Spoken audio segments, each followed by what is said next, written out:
ஸ்ரீமத் வால்மீகி ராமாயணம் கிஷ்கிந்தா காண்டம் chapter 29. மழைக்காலம் முடிஞ்சு போய் வானமும் மேகங்களும் மின்னல்களும் நீங்கி வானம் தெளிவாக இருந்தது. அன்ன பறவைகளின் இனிய குரல்கள் எங்க பார்த்தாலும் ஒலிச்சுது. நீல ஒளி உலகை அப்படியே அழகாக காட்டியது. அப்பேற்பட்ட அந்த நேரத்துல ஹனுமான் சுக்ரீவனுடைய நிலைமையை பத்தி பார்க்கிறான்.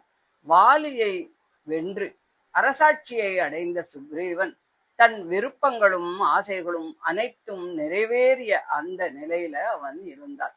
இழந்த அரசை மறுபடியும் அடைஞ்சுட்டான். புகழும் செல்வமும் ரொம்ப ஜாஸ்தியா பெருகி போய் இருந்தது. தன் அன்பு மனைவியான தாரையுடன் இணைந்து கவலை இல்லாம பகலும் இரவும் மகிழ்ச்சியாக வாழ்ந்துண்டு இருந்தான். தேவேந்திரன் நந்தவனத்துல அப்சரஸ்களோட எப்படி சந்தோஷமா இருப்பானோ அதே மாதிரி சுக்ரீவனும் இன்ப வாழ்க்கையில அப்படியே மூழ்கி போயிட்டான். அரசின் பொறுப்புகளை எல்லாம் அமைச்சர்களிடம் ஒப்படைச்சுட்டு அதை பத்தி கொஞ்சம் கூட கவலை இல்லாம அதை அதிகம் கவனிக்காம கூட இருந்தான். ஆனா ஹனுமான் காலத்துக்கேற்ற தர்மம் என்ன அப்படிங்கறத நன்னா தெரிஞ்சின்றவராச்சே. நட்பு, நன்றி, கடமை ஆகியவற்றின் மதிப்பை நன்கு உணர்ந்தவர். அவர் இனிமையான காரணபூர்வமான மனதை ஈர்க்கும் வார்த்தைகளால சுக்ரீவன்ட்ட பேசுறதுக்கு ஆரம்பிச்சார்.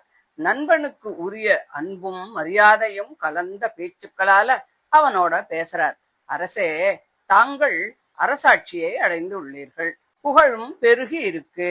குலத்தின் செல்வமும் வளமும் நன்னா வளர்ந்து இருக்கு. ஆனால் நண்பர்களுக்கு செய்ய வேண்டிய கடமை இன்னும் செய்யலையே. உண்மையான நண்பன் காலத்துக்கு ஏற்ற உதவியை செய்பவன் தான். நட்பை மதித்து வாழ்பவனே மிகவும் உயர்ந்தவன். ஒரு அரசனின் அரசாட்சியும் புகழும் வீரமும் நிலைத்து வளர வேண்டும் என்றால் அவன்கிட்ட செல்வமும் தண்டனையாற்றும் சக்தியும் நல்ல நண்பர்களும் தன்னம்பிக்கையும் இருக்கணும். இவை அனைத்தும் ஒருங்கே இணைந்து இருப்பவனே ஒரு பெரிய ராஜ்யத்தை அனுபவிக்கிறதுக்கு முடியும். தாங்கள் அந்த நிலையை அடைஞ்சுட்டேன். ஆகவே இப்போது அடுத்து என்ன செய்யணும்? நண்பனுக்கு செய்ய வேண்டிய கடமையை இப்போது நிறைவேற்றணும். நண்பனுக்காக தன்னுடைய மற்ற வேலைகளை எல்லாம் ஒதுக்கி விட்டுட்டு செயல்படுகின்றவன் தான் உண்மையான நண்பன். காலம் கடந்த பிறகு செய்யப்படும் உதவி பல நேரங்களில் அதனுடைய மதிப்பை இழந்துவிடும். நண்பனின் காரியத்தை தாமதப்படுத்துறது அவ்வளவு நல்லது இல்ல. ஆகவே ராமனின் காரியமான சீதா தேவியை தேடுகின்ற பணியை உடனே தொடங்கணும் அப்படின்னு சொல்லி ஹனுமன் சுக்ரீவனுக்கு ஞாபகப்படுத்துறார். ராமன் தங்கள் குலத்துக்கு நன்மை பண்ணினவர், அளவிட முடியாத பெருமை கொண்டவர், ஒப்பற்ற குணநலங்களை உடையவர். முன்பு உங்களுக்காக வாலியை வதம் பண்ணி அரசை உங்களுக்கு மீட்டு கொடுத்தார். இப்போ அவருக்காக தாங்கள் செய்ய வேண்டியதை செய்ய வேண்டிய நேரம் இது அப்படின்னு சொல்றான். தங்களுடைய ஆணைக்கு கீழ்ப்படியும் வானர வீரர்கள் கணக்கில் அடங்காதவர்கள். அவர்களை அழைத்து சீதையை தேடுவதற்கு பணியை ஒப்படைக்க வேண்டும். ஒரு காரியத்திற்கு ஆணை வழங்கப்படாமல் இருந்தால் தாமதம் ஏற்பட்டுவிடும். அதனால ஆணை வழங்கப்பட்ட பின்னரும் அது செயல்படவில்லை என்றால் பொறுப்பு தலைவருக்குத்தானே வரும். ஆகவே இப்போது செயல்பட வேண்டிய நேரம் இது. ராமன் தமது வல்லமையால் தேவர்கள், அசுரர்கள், யக்ஷர்கள், நாகர்கள், ராட்சசர்கள் என யாரையும் வெல்லக்கூடியவர். சீதையை தேடுவதற்காக பூமியிலும் ஆகாயத்திலும் எங்கும் சென்று வெற்றி பெறக்கூடியவர். இருந்தாலும் கூட தாங்கள் அளித்த வாக்குறுதியை மதித்து காத்துண்டு இருக்கார். தங்களுக்காக உயிரை பொருட்படுத்தாமல் வாலியை வென்று அரசை மீட்டு கொடுத்த அந்த மகானுக்கு பதிலாக இப்பொழுது நீங்கள் உதவி செய்ய வேண்டும். தங்களுடைய ஆட்சிக்கு உட்படாத இடம் இந்த பூமியில் எதுவுமே இல்ல, நீரிலும் இல்ல, ஆகாசத்திலும் இல்ல. எனவே வானர படைகளை அனுப்பி உலகமெங்கும் தேடுவதற்கு ஏற்பாடு பண்ணுங்கோ. யார் எங்க போகணும் என்று ஆணையை கொடுங்கள். தங்களிடம் கோடிக்கணக்கான வல்லமையுள்ள வானரர்கள் இருக்கிறார்கள். அவர்கள் இந்த பணியை செய்து முடிப்பார்கள் அப்படின்னு சொல்லி ஹனுமான் சுக்ரீவனுக்கு அறிவுறுத்தி சொல்றார். ஹனுமானின் இந்த வார்த்தைகளை கேட்டதும் சுக்ரீவனுடைய மனசுல இந்த வார்த்தைகள் எல்லாம் ஆழமா பதிஞ்சு போச்சு. அவன் தன்னுடைய தவற்றை உணர்ந்துக்கிறான். உண்மையான நண்பன் தன்னை நினைவூட்டி இருப்பதையும் நன்னா தெரிஞ்சின்றான்.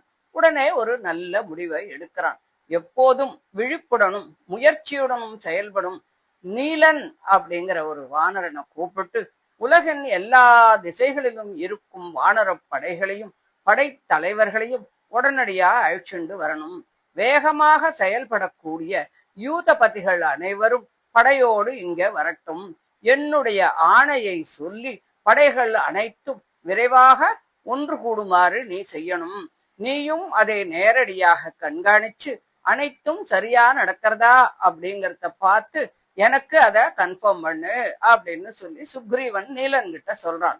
15 நாட்களுக்குள் வராத வானரன் யாராக இருந்தாலும் கடுமையான தண்டனைக்கு உட்படுத்தப்படுவான். இதில் எந்த விதிவிலக்கும் இல்லை. அங்கதனையும் மூத்த வானரர்களையும் அனைத்து தலைவர்களையும் அழைத்து வர ஏற்பாடு பண்ணு அப்படின்னு கட்டளைய கொடுக்கிறான். இப்படி நண்பனுக்கு செய்த வாக்குறுதியை நிறைவேற்ற வேண்டிய தருணம் வந்துடுத்து அப்படிங்கறத உணர்ந்த சுக்ரீவன் ராம காரியத்தை முன்னிலைப்படுத்தி செயல்படுறதுக்கு ஆரம்பிக்கிறான்.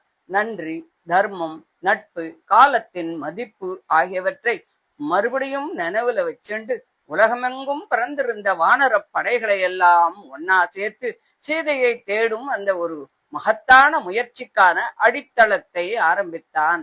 அதுக்கப்புறம் தேவையான அனைத்து ஏற்பாடுகளையும் செய்து முடித்து தன்னோட அரண்மனைக்குள்ள போனான். அந்த சமயத்திலிருந்து ராமனின் காரியம் ஒரு புதிய வேகத்தோடு முன்னேறத் தொடங்கியது அப்படின்னு சொல்லி இந்த 29வது அத்தியாயம் முடியுது. தொடர்ந்து 30வது அத்தியாயத்தை அடுத்த ஆடியோல பார்க்கலாம். தேங்க்யூ.